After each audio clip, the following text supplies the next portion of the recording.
than just a simple milestone. We'll talk more of the NBA next, including a roundup of the league. Again, the topic du jour is, in fact, a one-man protest that has riled up yet another city. And I don't think he cares. But, that's just me. The Afternoon Locker Room, presented by Gigahertz, continues after this on the Arena Sports Network. Have you heard the good news about a company that started 4 years ago and worked at a relentless pace based entirely upon one simple premise? Have you heard the good news about a place you can go to enjoy positive, community-oriented information about the town, city, or region that you live in and the people involved? Have you heard the good news that you yourself can share stories about this same theme to others in your community? That place is LaporteCountyLife.com. At LaporteCountyLife.com, you can celebrate a company that had a crazy dream based on a belief that positive breeds positive, and that people want to read, hear, and watch stuff about good people.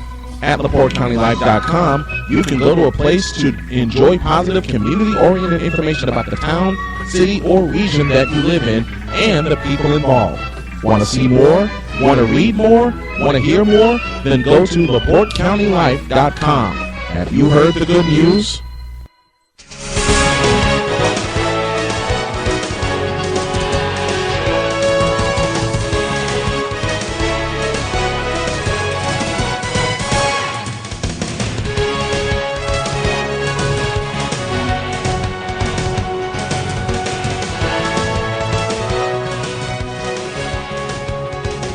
Dork out top over Larkin. Yes, he finally got the three to fall. It tried to fall out, but it went back in. 103-3 the game in Dallas on that call. The Mavericks. Dirk Nowitzki with that shot.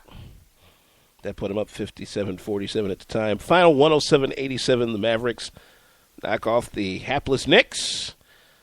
Nowitzki wound up with 16 points. That wound up thwarting a nice night for Carmelo Anthony back after an injury. He had 26, but, it is tough sledding for the Knicks right about now. Alvin in Washington in the building. This is the Afternoon Locker Room, presented by Gigahertz. Guests on the show prepare courtesy of the Verizon Wireless Hotline. Verizon Wireless and the Cellular Connection in Michigan City have you proud to help you get aboard the most trusted 4G LTE network in the country. NBA wrap-up coming in a little bit. Let's go to the Verizon Wireless Hotline. Afternoon Locker Room, yes. Time for some Demon Dogs trivia, my friend. Oh, Brian Snow from Snowman in the Morning joining us once again. Catch him every morning, 9 to 10 a.m. Okay, what are we feasting on today? College football is the name of the game, and in particular, college football running backs. The question goes like this. There is one running back in Northwestern history to eclipse 2,000 yards. Who is this masked man? Ooh. I think I know. Take a shot.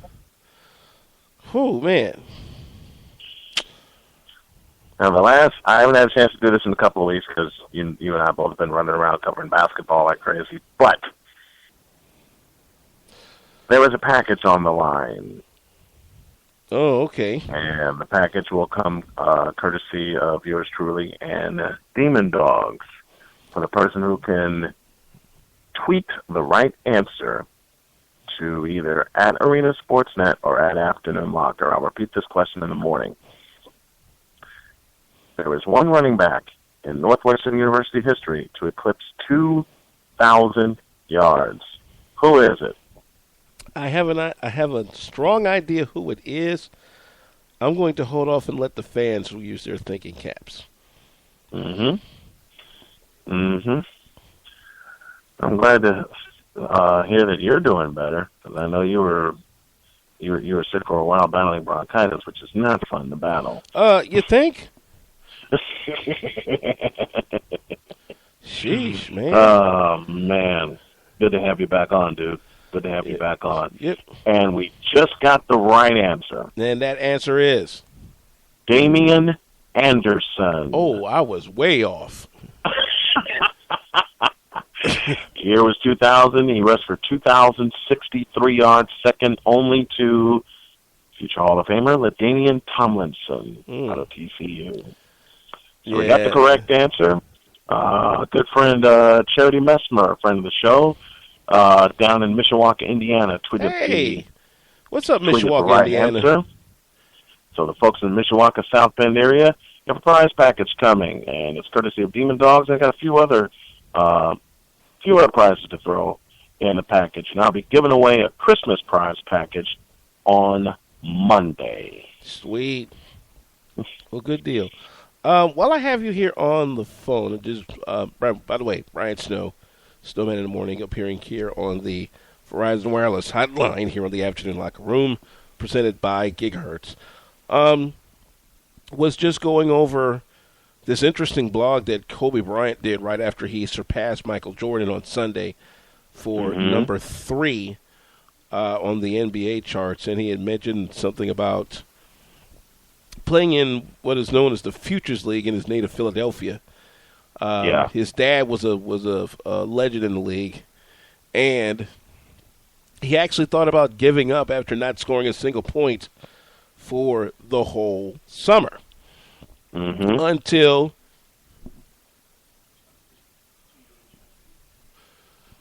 he heard about what MJ had to go through freshman year of high school. Yep. And the infamous cut that spurned MJ on to legendary status. You know, and just reading about that, I think you gain better perspective on just what drives Kobe Bryant. It should give everybody a wonderful perspective on what drives Kobe Bryant, because in an interview a few years back with one Stephen A. Smith, Stephen A. Smith says, does Kobe Bryant want to be the greatest? And Kobe stopped him in mid-sentence and said, you're talking about the greatest to ever play the game, in reference to MJ. And when they played each other in the NBA All-Star game in 1998, and I mentioned this before, you kind of knew the torch was being passed, but at the same time, you know, Kobe said that he was starstruck to play against MJ in the All-Star game. I think if you notice in those rare, long ago videotapes of that contest, and even when they met up in regular season play, you could see MJ giving the young Kobe Bryant, who had an afro back then. Yeah, I'm like, okay, Kobe actually had hair. Wow. Yes, Kobe had hair. You know what? The hair kind of weighed more than him. Oh, that's what it was. Before he got stronger. Well, anyway, you saw glimpses of the torch slowly being passed down between these two gentlemen, and you know, now for Kobe to after coming off of 2 years of really bad leg injuries, to see him where he is now, I would shudder to say if he didn't have those, we would literally be talking about him passing Karl Malone now instead of MJ. Yeah, we would. But if you think about it, those injuries, you know, gave him a little more perspective. Considering where the Lakers are right now compared to where they would like to be, he has got a lot more perspective now, and he wants to bring the Lakers back up to prominence before he hangs up his sneakers. All right. Well, that'll do it from here, Brian. Thank you much as always. And hey, thanks for having me.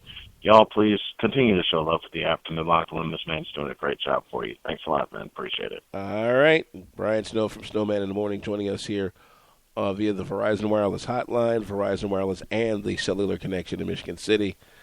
Proud to help you get aboard America's most trusted 4G LTE network. With that in mind, time to go around the NBA. Let's see what we got on the docket today. Oh, goodness gracious. I see a Heat sighting I see a Big Eat sighting. As a matter of fact, I see a Dwayne Wade sighting. Down to the post to Wade. Turn around Wade. Dwayne? Down to the post to Wade. Turn around Wade. Shot. Got it! What a shot by Wade! 27 now by Dwayne Wade. And Lionel Hollins wants to call a timeout with 2:14 remaining. And the big guns coming through just when they need them. That call, by the way, on WAXY in Miami. The Heat hold off the Nets on the road 95-91. Wade indeed with 28 points. Mason Plumlee had 21 to lead the Nets. Heat trying to get back to 500. They're at 12-13 with that win.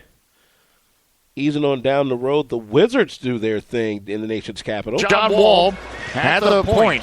Wall behind the back. Right elbow. Rises, shoots, scores, and one! John Wall up behind the back. And then it's fouled by Jeff Adrian. And Wall's got an angry glare. We know he plays his best when he's angry. And the Wizards fans are happy. And Wall's got 20 points and 12 assists. And it's 84-74. WNEW in the nation's capital, Washington, D.C. with the call. John Wall's 21 points, 17 assists. 109-95, the Wizards top the Timberwolves. Wizards now 18-6. Folks, do not sleep on the Wizards. These boys are coming. They are 13-2 at home in the nation's capital. That in itself is scary. You've got all these young boys starting to really put it together, not just John Wall. Looks like Caron Butler's finally starting to – no, that's Russ Wall Butler. Chris Humphries is starting to enjoy the scenery change. Nene is starting to get back into the mix. Bradley Beal is starting to come into his own, like he wasn't already, but, you know, kind of helps to have a few years under your belt. We'll probably see Bubba Porter get into the mix as well. And now you had Paul Pierce, championship guy, understands what's going on. You've got him in the mix. Oh, goodness gracious. Look out. It's about to be one. New Orleans Pelicans putting one on the board, and Anthony Davis, well, he's Anthony Davis. Pelicans lead by 2. Up to Anderson, top of the floor. Out to his left to Tyreek. Drives the lane in traffic. Scoop baseline. Davis steps up to the rim. Lays it in and one. Possible three-point play on an assist for Tyreek Evans, his 4th of the night. 105.3 WWL-FM in New Orleans on the call. Anthony Davis is 31.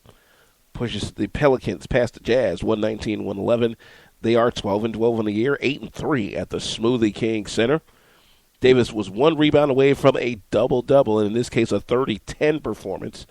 Had 9 rebounds in the mix. As we ease on down the road, look out, folks. We've got weather advisories in form of thunder. Holding. Down the lane, West for first, and dug. He rears back, tomahawk down a ferocious two-hand flush. As the Thunder clear the lane line, Westbrook to go to work, 28 for Russ. That call is brought to you courtesy of our fabulous friends at WWLS Oklahoma City.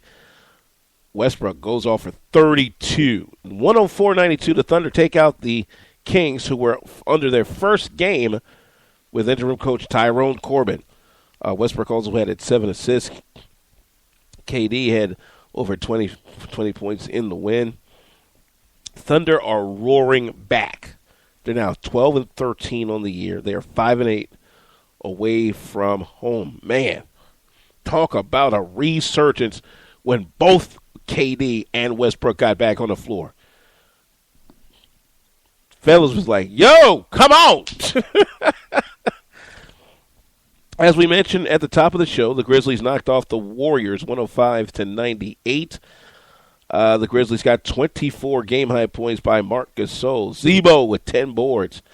That overcame a performance of 22 points by Klay Thompson.